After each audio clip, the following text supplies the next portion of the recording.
SERV stock analysis tomorrow and onward. In this 1-minute video, I'm telling you whether SERV Robotics stock is a buy or not for me. I have done 36,000 videos on this YouTube channel. 5 figures have been spent for me on freaking courses and mentors, and everything is documented.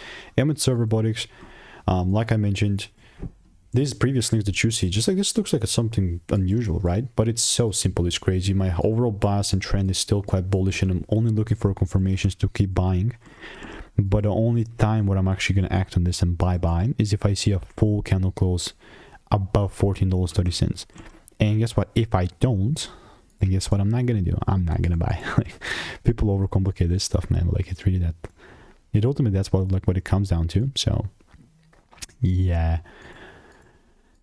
Let me know what is your opinion on SERV. Previously, I got like 2 break-evens and 1 dub. So, just being transparent. If you want to make more money trading in a simple and lean way, you can click the first link in the description. That's a free newsletter. Goodbye.